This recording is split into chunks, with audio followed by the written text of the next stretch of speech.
Good evening. Welcome to the FPF preseason captains meeting. My name is Rob Campana. I'm part of the FPF staff. I'm joined by Jason Leclerc, who's one of our FPF officials. He'll be coming on board a little later to talk about the new rules for winter 2017. And we're also joined by Eagle at Master Control, Alex Daquila. He's helping us out with the technical aspect tonight. So welcome aboard. What we're going to do is just introduce the season, the league, talk a bit about some of the structure for this year as far as number of teams in each division and all that stuff. We'll go over some administrative points that are important for captains and players alike to know. And then, of course, I'll pass it on to Jason for the rules. So a quick introduction on winter 2017. This is our 13th year in existence. It's our 24th season overall, combining both winters and summers. This year we're up to 195 teams in 10 divisions. That includes two new divisions, both introduced this winter, co-ed and the 35 plus division that we're both very excited about. So let's look at the locations for this winter's games. As most of you know, we have games every night of the week now except for Friday night. Thursdays are exclusively for 35 and only in Kirkland. And then you can see the breakdown there of the rest of the games over the course of the week. And you can see that the grand majority of our games are held on Saturdays and Sundays. So that's it. If anything, you can always go back and check this out more specifically. So some important dates to keep in mind for the season. As veteran teams will know, week 2 is always the week where we take the team and individual photos. So we ask the teams do please show up a few minutes earlier than usual for week 2, just so we can have teams ready and gather you up right before your game, snap the team pictures. And of course, for those new teams or for teams who have lots of new players to FPF, we'll also take your individual photos as well. And week number 3, another important week, the registration fees are always due. So as captains know, they can always pay that through e-transfer, cash, or check. But these are things that we can discuss, obviously, at another time in more detail. For week number 5 or number 6, we put that this year because there is a week 11 for some people who have a bye in week 5. It's your last chance to add playoff eligible to add someone and make them eligible for the playoffs. So what we mean by that is in the winter season, the minimum number of games any player has to participate in order to be eligible for the playoffs is 6. So in a regular 10-week season, that person could join as late as week 5 and still have the opportunity to play in all the games and be eligible for the playoffs. If, of course, your team has no game in week 5 and a game in week 11, well, then obviously week 6 would be their last opportunity to join. That being said, keep in mind that you could add players up until the last week of the season. There's no maximum number of players you can have on your roster over the course of the season. That's not something we do here in FPF. So you can always bring guys to join, whether they be subs or if they intend to play for the rest of the season. But of course, just so you know that guys do have to play 6 to play in the playoffs. The Super Bowl blackout is another important thing this week. This season, I should say. The blackout will be on both Saturday and Sunday, so on the 4th and 5th of February, which of course falls in week 5 of our FPF season. The regular season ends on Sunday, March 19th. And the championship finals are still to be determined for sure to finalize, but right now it's looking like they will end. They will be held on Saturday, April 8th, the weekend before Easter and Passover holiday. Moving on to the next slide here, we look at the player ratings. So the player ratings are something that have become quite the popular endeavor in FPF since they were introduced in 2014 or 13, I believe. So basically how it works for the new teams is that each division is capped at a certain number of I should say a certain cap total. And the reason we do this is to try to keep strong teams and strong players out of the lower division. So in the past, in FPF, before the cap system was introduced, teams were able to play essentially in any division they wanted. The only rule that applied was for players playing in multiple divisions. So if you were a Division 4 team, for instance, you could only have 2 Division 2 players or 1 Division 1 player. But as far as if you were just a new team coming in with no conflicts, you can basically you were able to play wherever you wanted. So now this is we think that we've done a pretty good job over the years of trying to add a little more parity and competitive balance to all the divisions. So these are the cap numbers for each division. As you can see, there's also a quarterback cap that's important to keep in mind. And of course, Division 1 and 2 don't have one. And for the rest, those are the maximum numbers for the person. So anyone with an offensive rating or a quarterback cap specifically higher than that number is not permitted to throw a forward pass in a game in that specific division. So player ratings for for new players in FPF.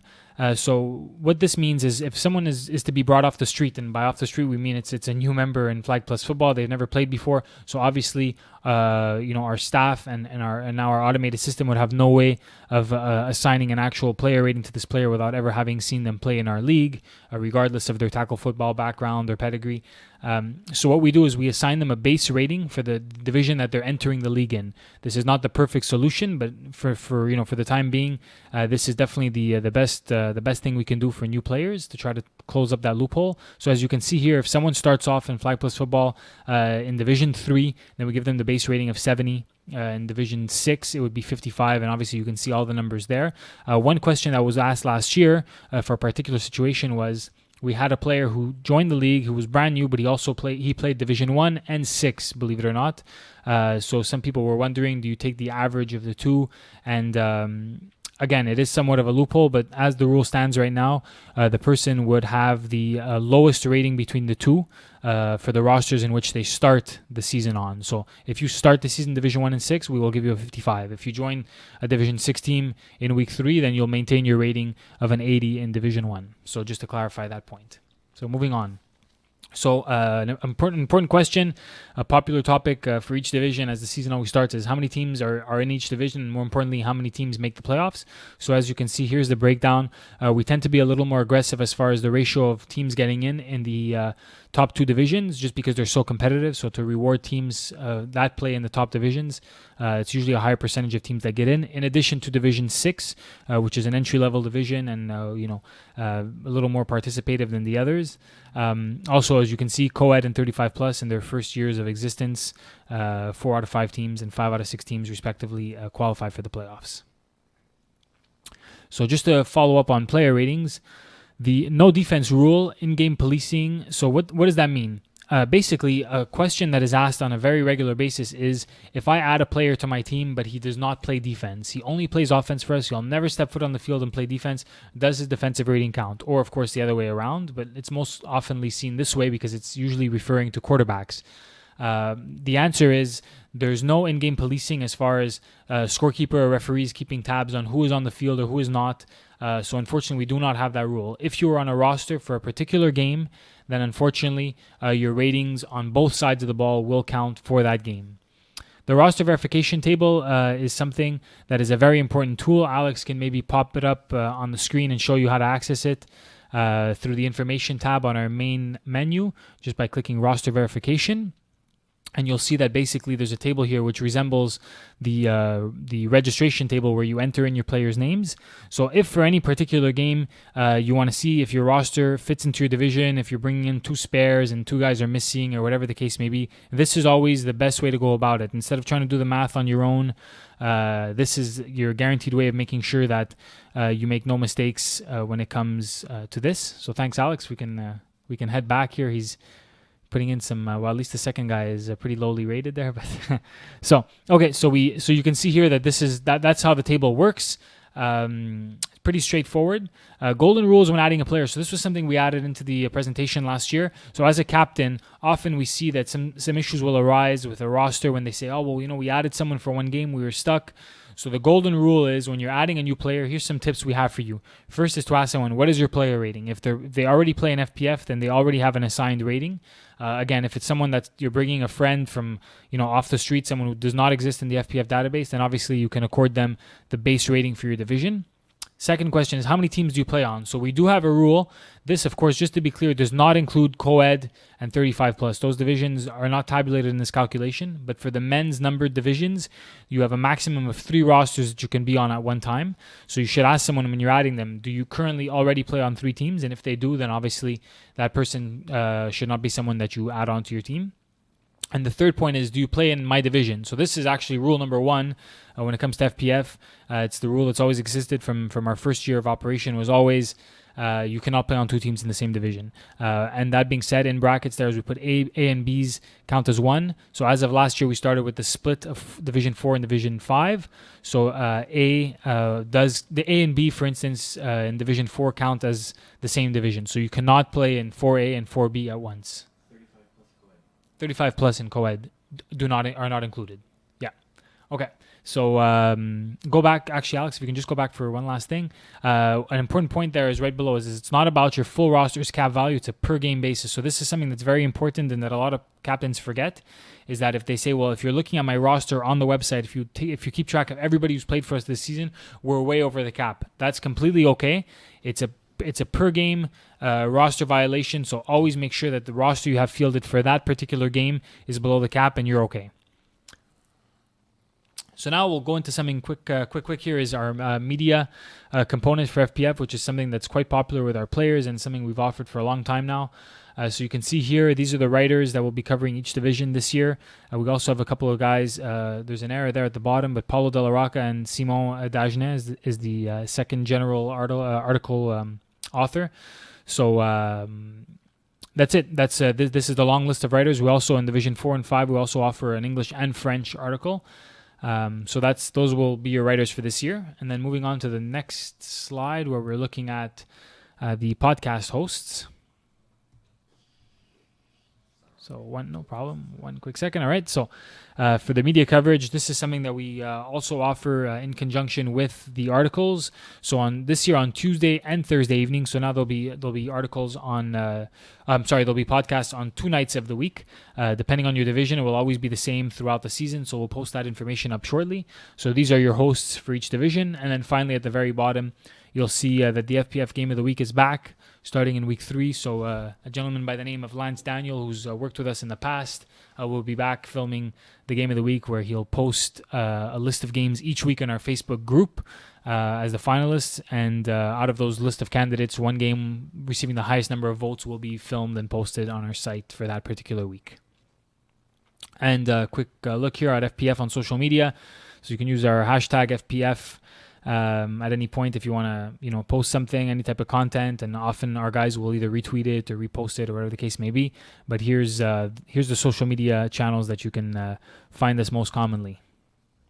All right, so moving on to I guess some more important information is the league administrative reminders for captains. So first things first is the uniforms. So for players who are, I should say for teams and captains that are new to the league, you should know that the way in which we decipher between 2 teams who have the same color jerseys at any time during the season. So let's say Team A is wearing red and Team B is wearing red. What we do is we carry a set of pennies in each scorekeeper's bags.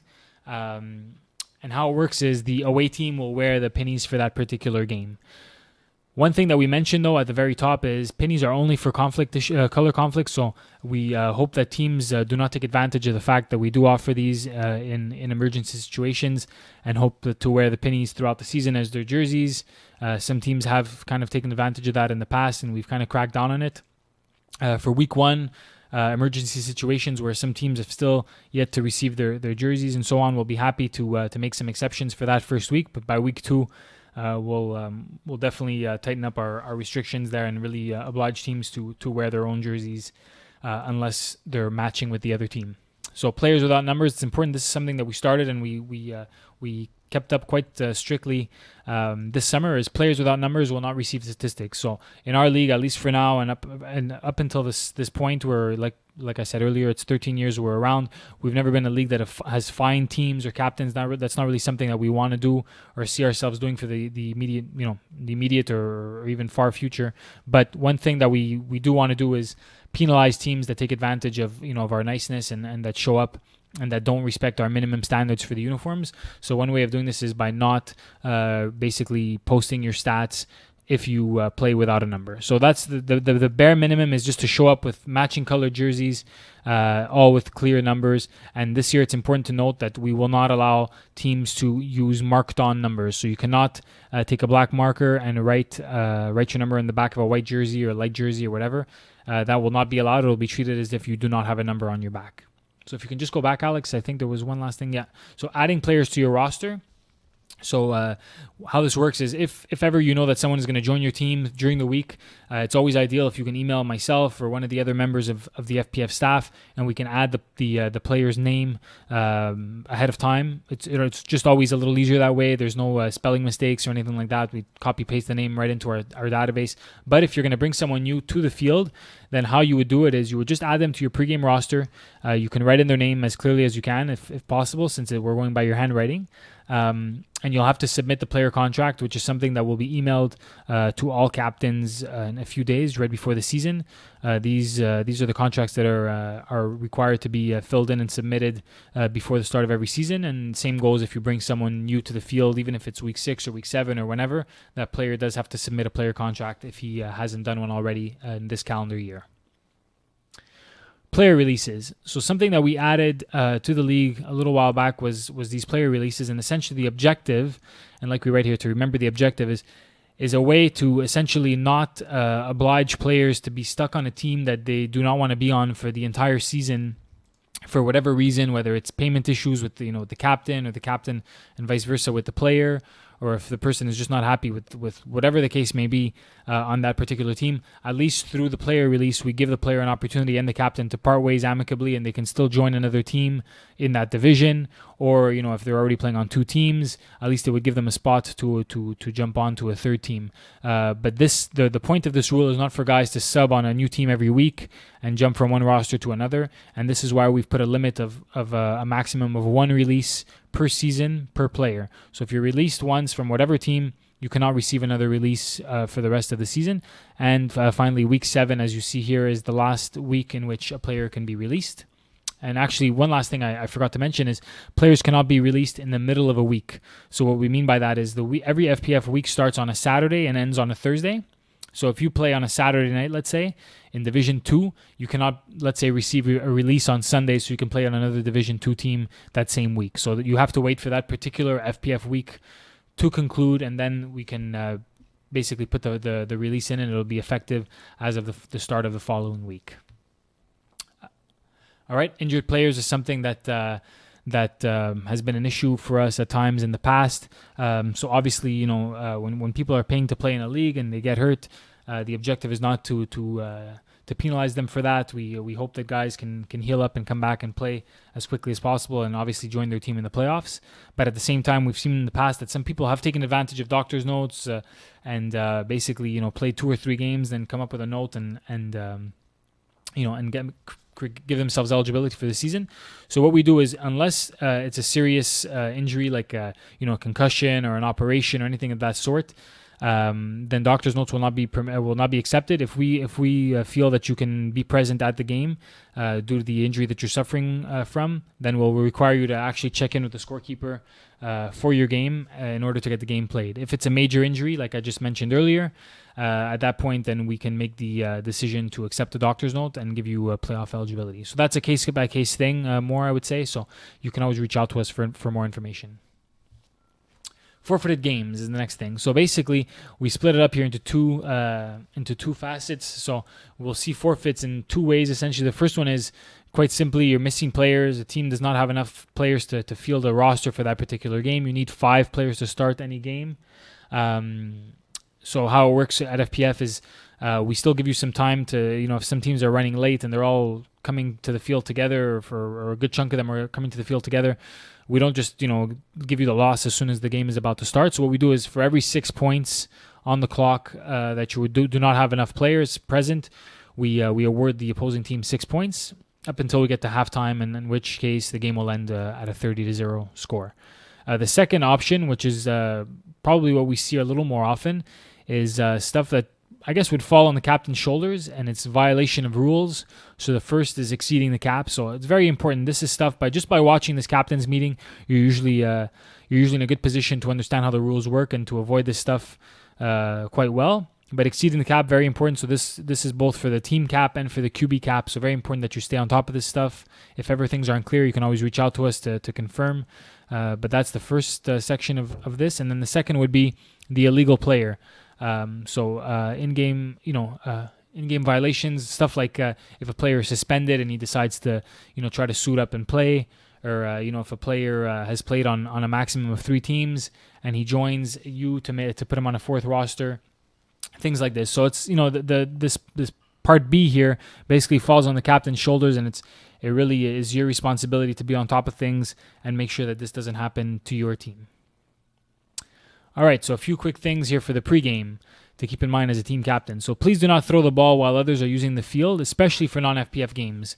So as you are probably well aware of, the sidelines at most of the facilities that we're on do not really give much space for warm-up and stuff like that, unfortunately.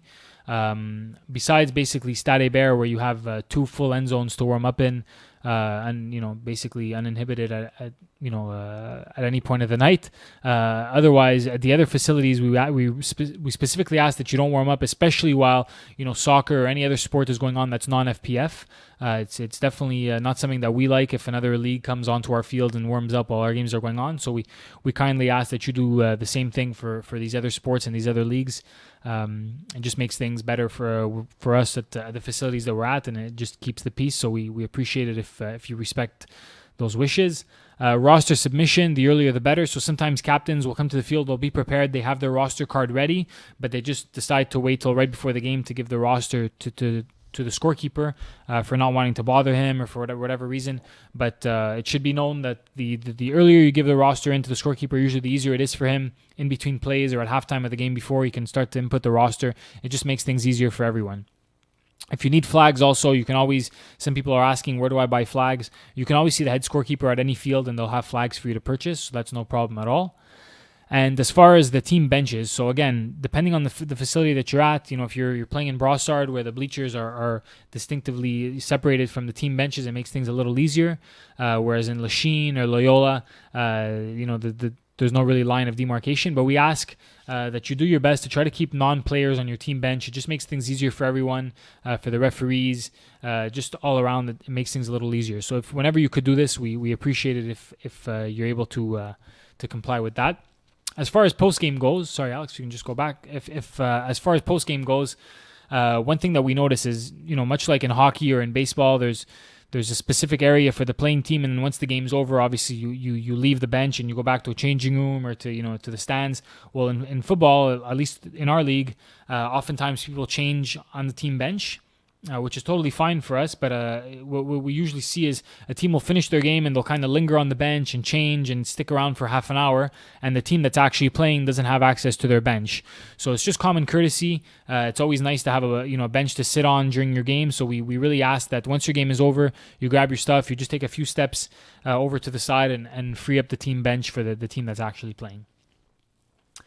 Some quick advice for some captains. As you know, and Jason will probably mention quickly himself in his part of the presentation, is jewelry and pockets is something that is a violation in our league. It's something that we deem not to be safe to be worn or to be had on the flag football field. So it's important that some players are often neglectful of this. They show up with shorts with pockets or whatever. So as team captain, it's a good idea to just take a quick look at your players before the game, especially the new guys or the guys that usually tend to give you problems. Take a quick look. It's a good idea to maybe carry an extra pair of shorts in your bag with you. These are things that, it's better to be proactive than reactive and be stuck trying to run around, find a pair of shorts for someone on your team. So these are just some good tips to have. Game sheets and player contracts and a pen. Again, as team captain, you're the person who's in charge of submitting all the stuff game by game. So just to have some extra stuff with you at all times, never a bad idea. Registration fees, as you know, for this season are $1,975. So all fees are due by the end of week 3. We kindly ask that you please respect that deadline. And collecting fees from your players as early as possible is always advice that I personally give to team captains. The sooner the guys pay you, the less headaches you have as a team captain. So just keep that in mind. Sometimes guys try to drag it on as long as they can, but as team captain, it's always best that you be stern with your players and not be taken advantage of by anyone, because in the end the responsibility is yours. So just a quick note on league discipline. So what we do is in our league, we have 2 major penalties: OCs, which are objectionable conduct penalties, and URs, which are unnecessary roughness penalties. Both of these result in a referee sending a player off for 5 plays. But what we did is this year we changed a few things about these major rules, which major fouls, which Jason will get into. So equipment stuff and so on will no longer be considered an objectionable conduct. But like I said, Jason will dive in a little deeper into that. But that being said, the maximum of OCs and URs, which because we track these penalties over the course of the season, has actually lowered. So it used to be a maximum of 4 of 1 or 6 combined. It is now down to 3 of 1 or 5 combined. So if any player, and even if you play on 1, 2, or 3 teams, it all counts as one. So if you're a guy who plays on 3 teams, it's not that you have 3 OCs that you can, gather up with one team and 3 with another. It's all accumulated together. So, even more important that you behave out there.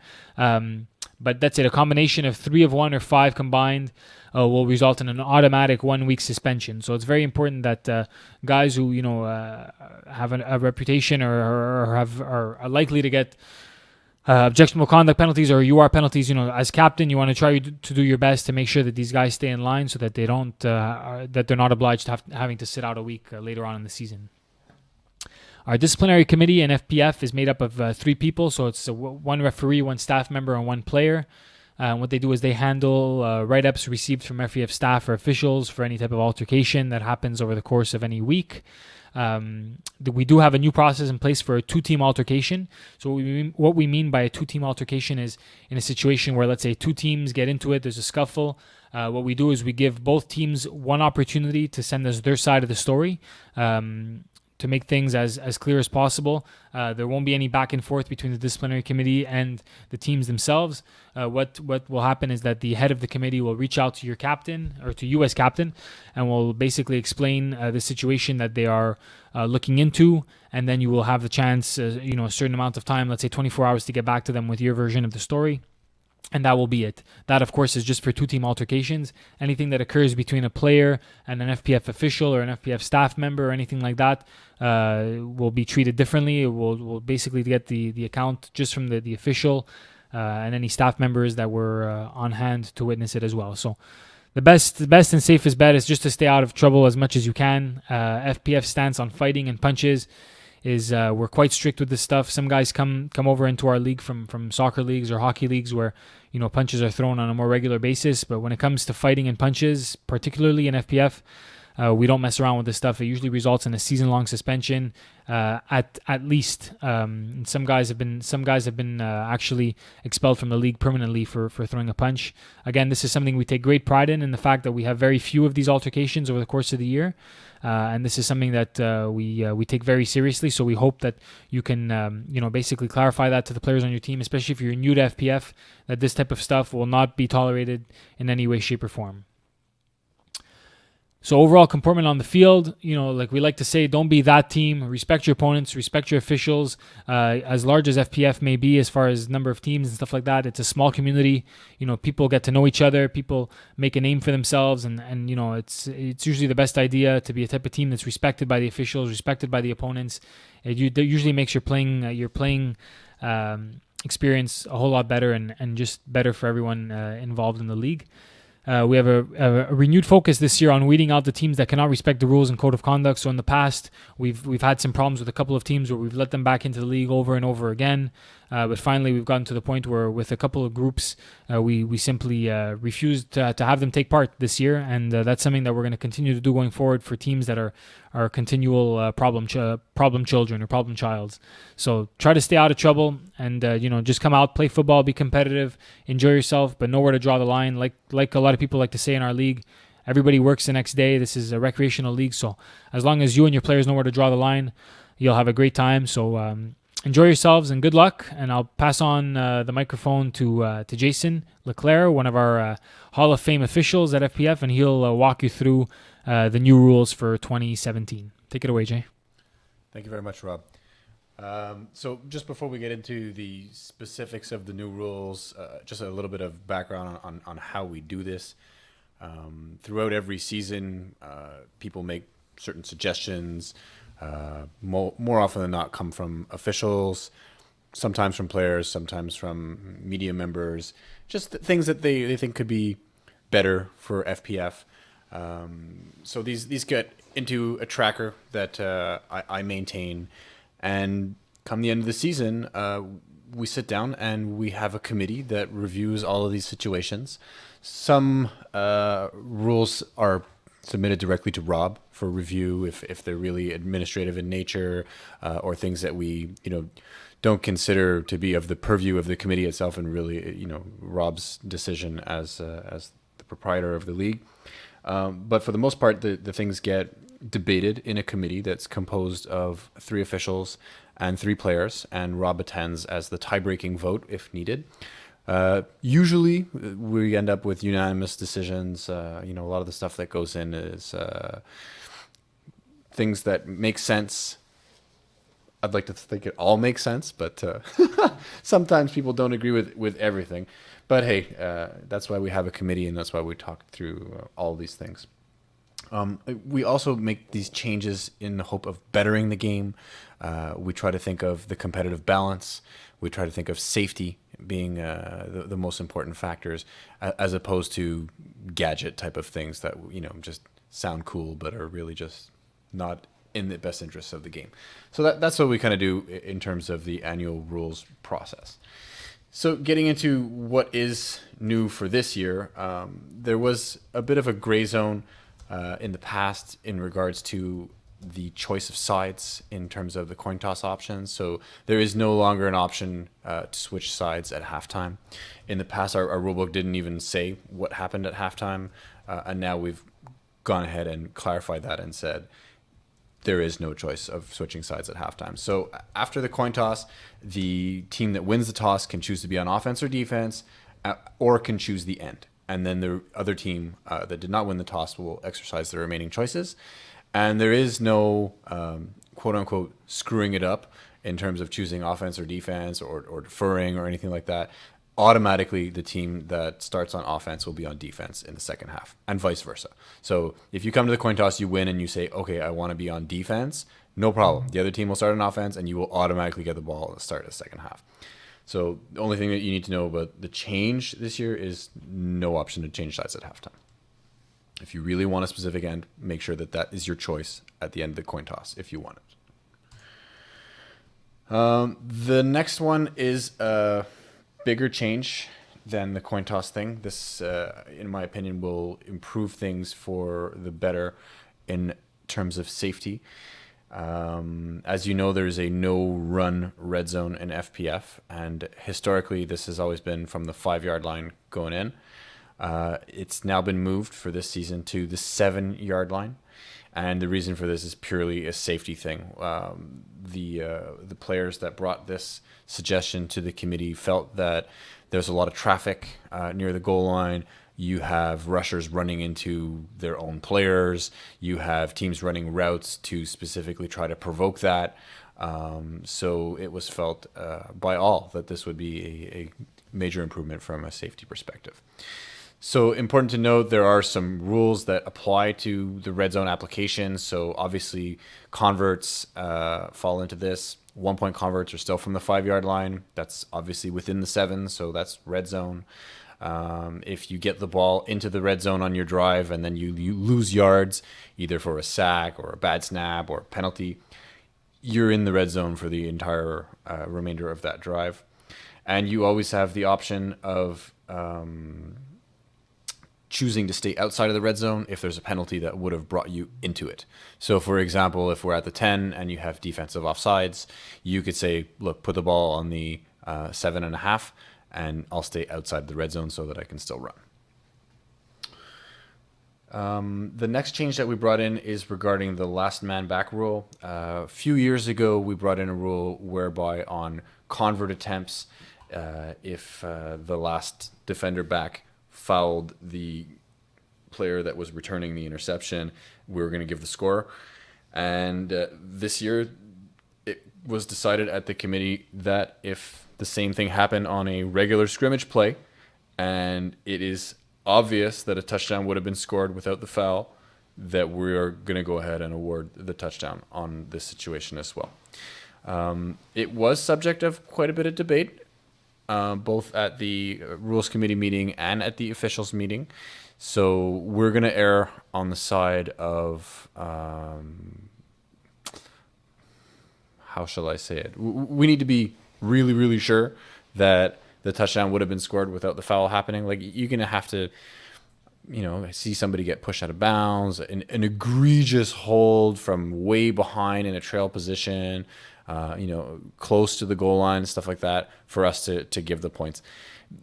Very unlikely to happen if we're in the other side of the field. You got to be really out in the daylight with absolutely no chance of being caught, and somebody's got to come up and do something pretty bad for us to go ahead and give the points. The next situation applies to playoffs. So in the regular season games, as you probably know by now, there is no overtime.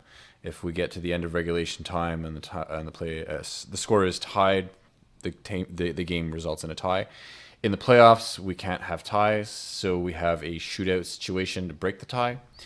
Up until now, we had the option to go for 1, 2, or 3. The change this year is that we've removed the 3-point convert attempt.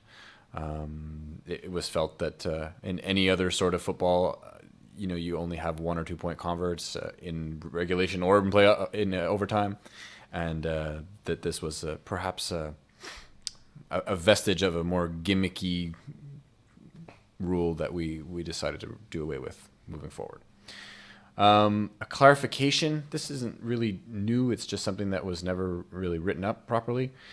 During regulation time, if there's a minor penalty on a convert attempt, so for example, defensive offsides, that can carry over to the next drive no matter what.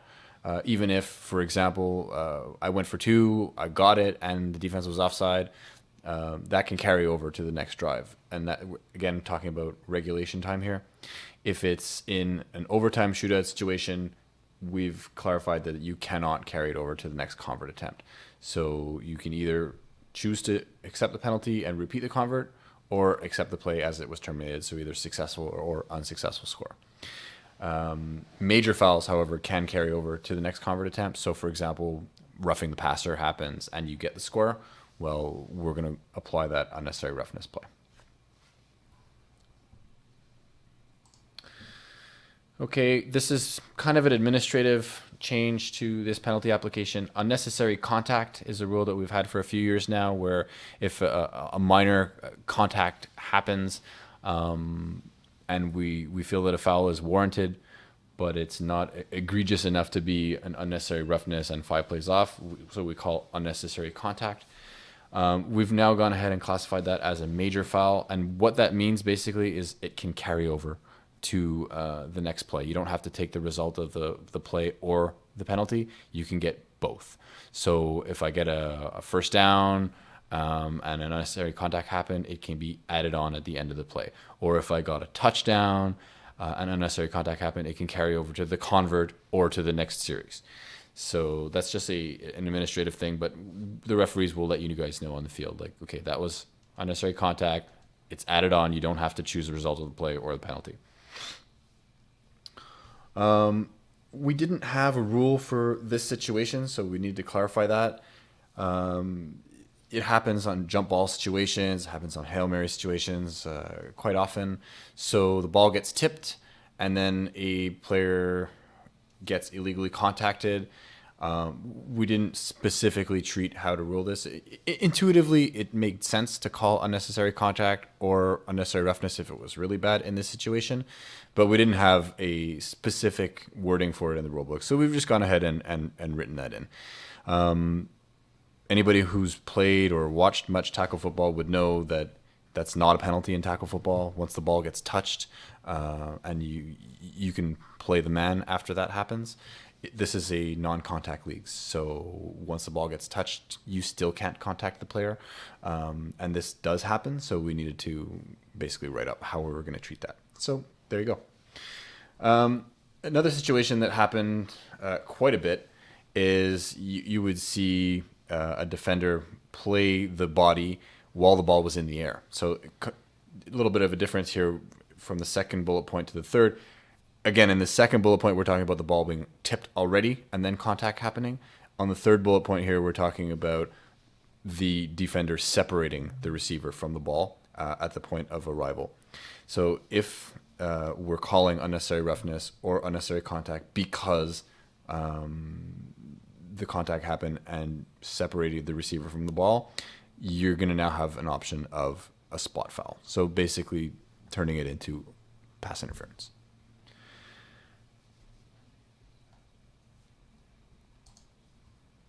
Illegal participation. So we've had this for a while. If a player goes out of bounds on his own and then returns to catch a pass, we just rule that as incomplete. We don't call a penalty on that.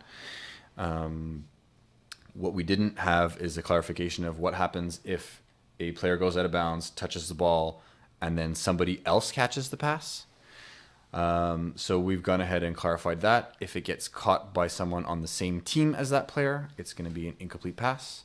And if it gets caught by someone on the other team, then the pass is going to be complete or intercepted.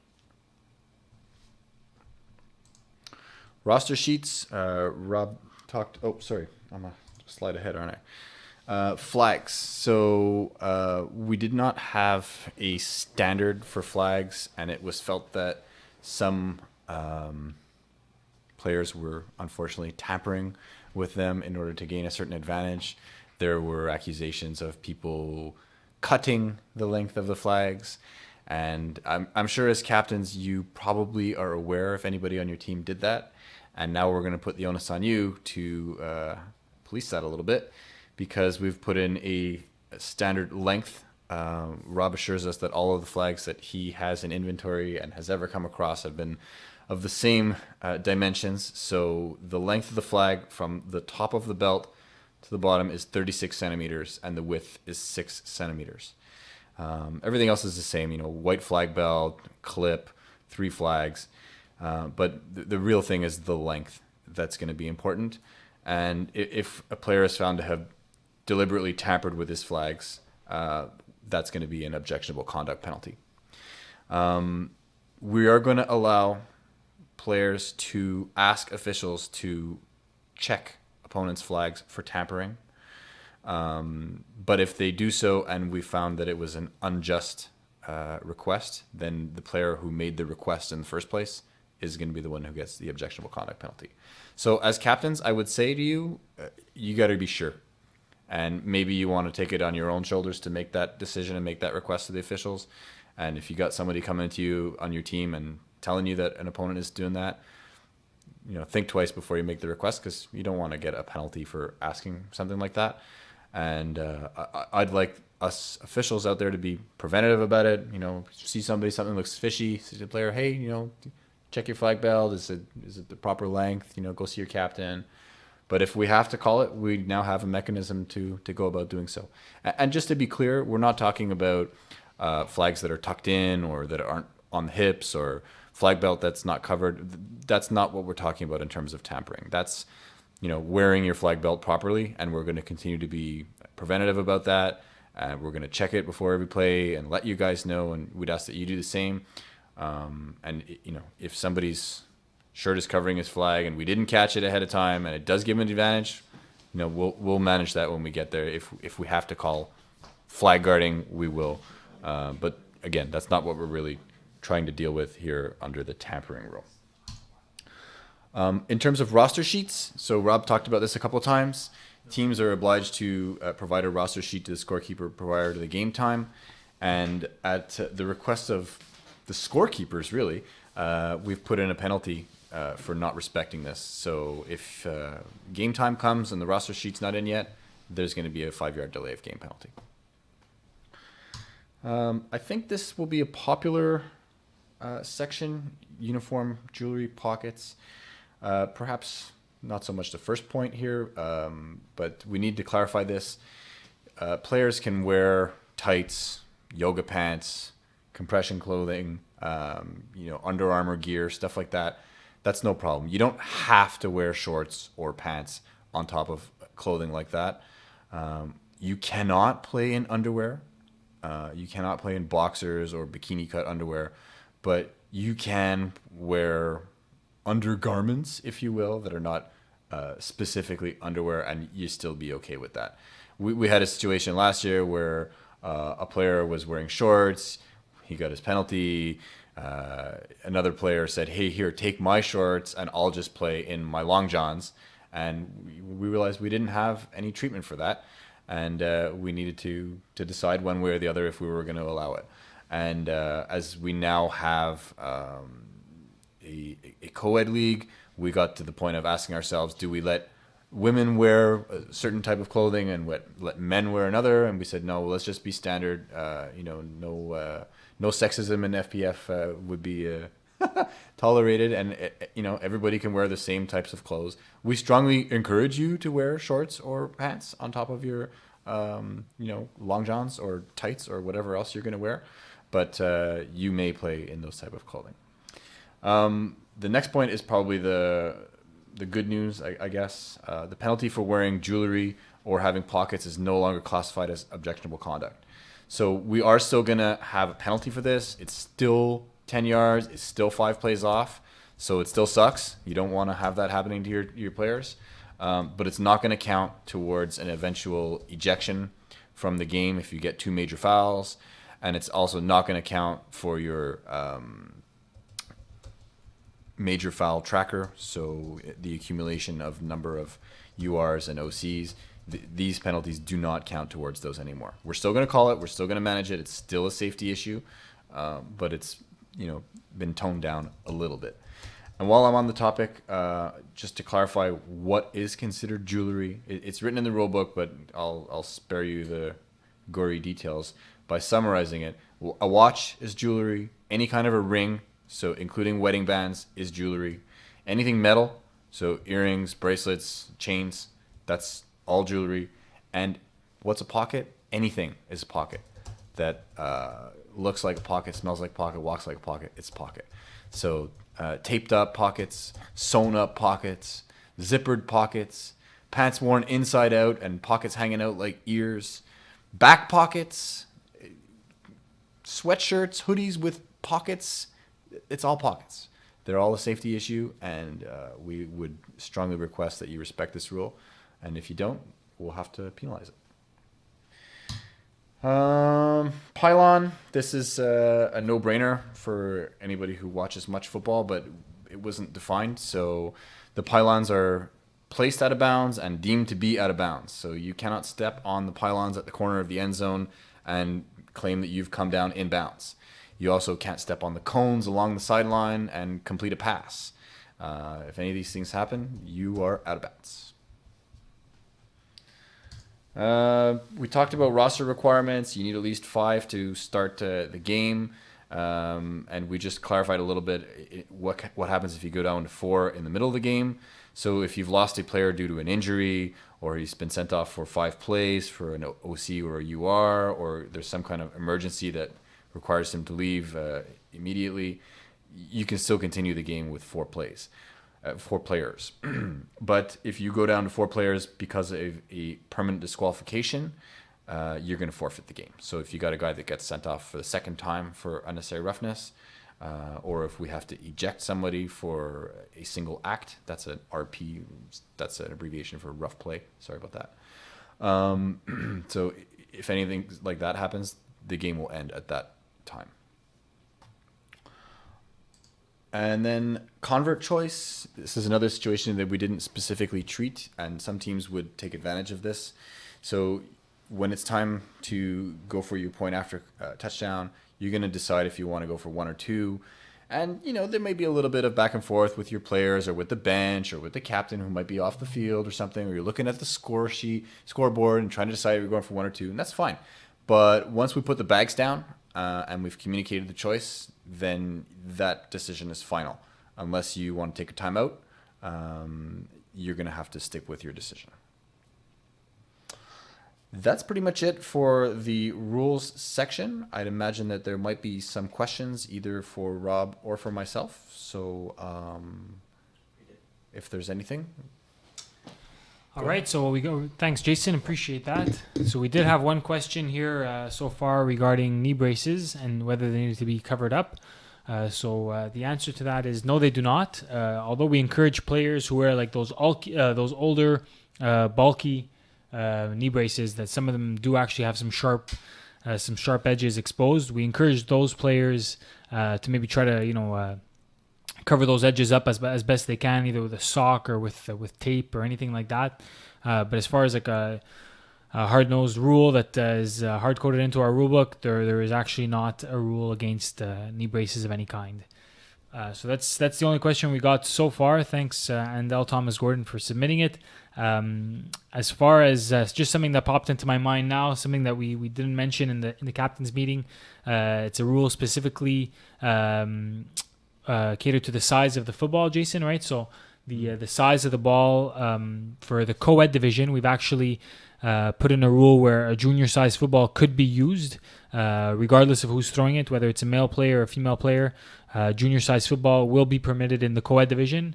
But Jason, you can maybe elaborate on this, but as far as the rest of the divisions, men's divisions go, junior footballs will not be permitted. Maybe we can put up a list of footballs that will be considered illegal. Yeah, it's actually in the book, rule book that is going to be published on the website in the coming days. But indeed, if you want to talk about it right now, I can call it up on the screen. Alex, I don't know if you have this document. I don't think so. So I don't know if we can put that up right now, but I'll just read it. So the way we've written it is, in the senior men's league, teams must use an adult-sized composite or leather ball, such as those used in the NFL, CIS, and CFL. Examples of unacceptable balls are junior and youth-sized Wilson, TDY, and TDJ, Nike sizes 5 through 8, and Spalding J5J and J5Y. Those are the most common junior-sized balls that we've seen out on the market. So anything else that would fit those dimensions, and I don't have the specific circumference or length of the balls or whatnot, but basically in the co-ed division, junior balls are acceptable, and in the senior men's leagues, you must use an adult-sized football. Okay, great. Thanks, Jason. So we have a couple more questions here. I think the first one from Alex Deloria may be better answered from you, Jay. Must Fitbit and other type of trackers be removed or count as jewelry? I think before Jason, the official, answers this, I think that I could say I have a Fitbit Charge. I think that if someone wears something like that, like a less bulky Fitbit tracker, and maybe hides it under a wristband of some sort, I don't think there'll be any problem. Those things aren't really very large or sharp or anything like that, but just to avoid any complications, it may be better to hide it under a wristband. But as far as some of the larger Fitbit models that resemble more of an actual wristwatch, those would essentially be treated similarly to a watch, right? Yeah, that's pretty much correct, Rob. I think if you hide anything under a wristband, chances are we're not going to see it, and we're not going to be looking for it underneath there either. Same thing goes for earrings that you're going to hide under a bandana, or if you're wearing a chain but you got a really tight collar on your shirt, we're just not going to see that stuff. It's not going to come out, and we're not going to worry about it.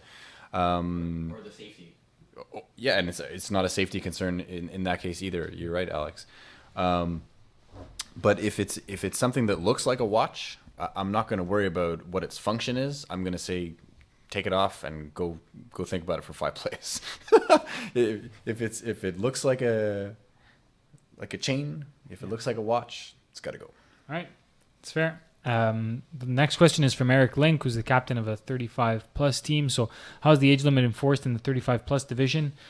So basically the rule that we have in place, I would say there's a hard and then there's a soft, cutoff date, Eric. So essentially, by the definition, you have to be 35 years of age for the start of the season, which is essentially right now. So anyone who's not 35 technically should not be playing. For some teams, in a case-by-case situation, if someone is turning 35 before the end of the season in March, we may make an exception based on the player's caliber and so on. This, again, is a case-by-case situation. It's more of a soft, I guess you can say a limit. So that should be, I guess, if you're looking for 2 answers, I would say that. So you have to be 35 by the time the season starts, or at the very worst, in certain situations, be 35 before the end of the season in March. So that looks to be it for now. Of course, if you have any other questions, you can always email us directly at info@flagplusfootball.com. So I'd like to thank those of you who watched the live stream, and of course for those who will watch it at a later date. These types of preseason videos are not the most fun and engaging. It's not the most fun and engaging content we put on the internet, that's for sure. But it definitely will help you it'll definitely help make your life a lot easier as a captain, and obviously avoid situations like forfeits and so on and so forth. So thanks for tuning in, Jason. Thanks for your part and for clarifying all those new rules. And that's it. I guess we'll be back soon with the French video. So for those of you who prefer to listen to this presentation in French, then tune in for that one. Otherwise, we'll see you on the field in about a week. Thanks.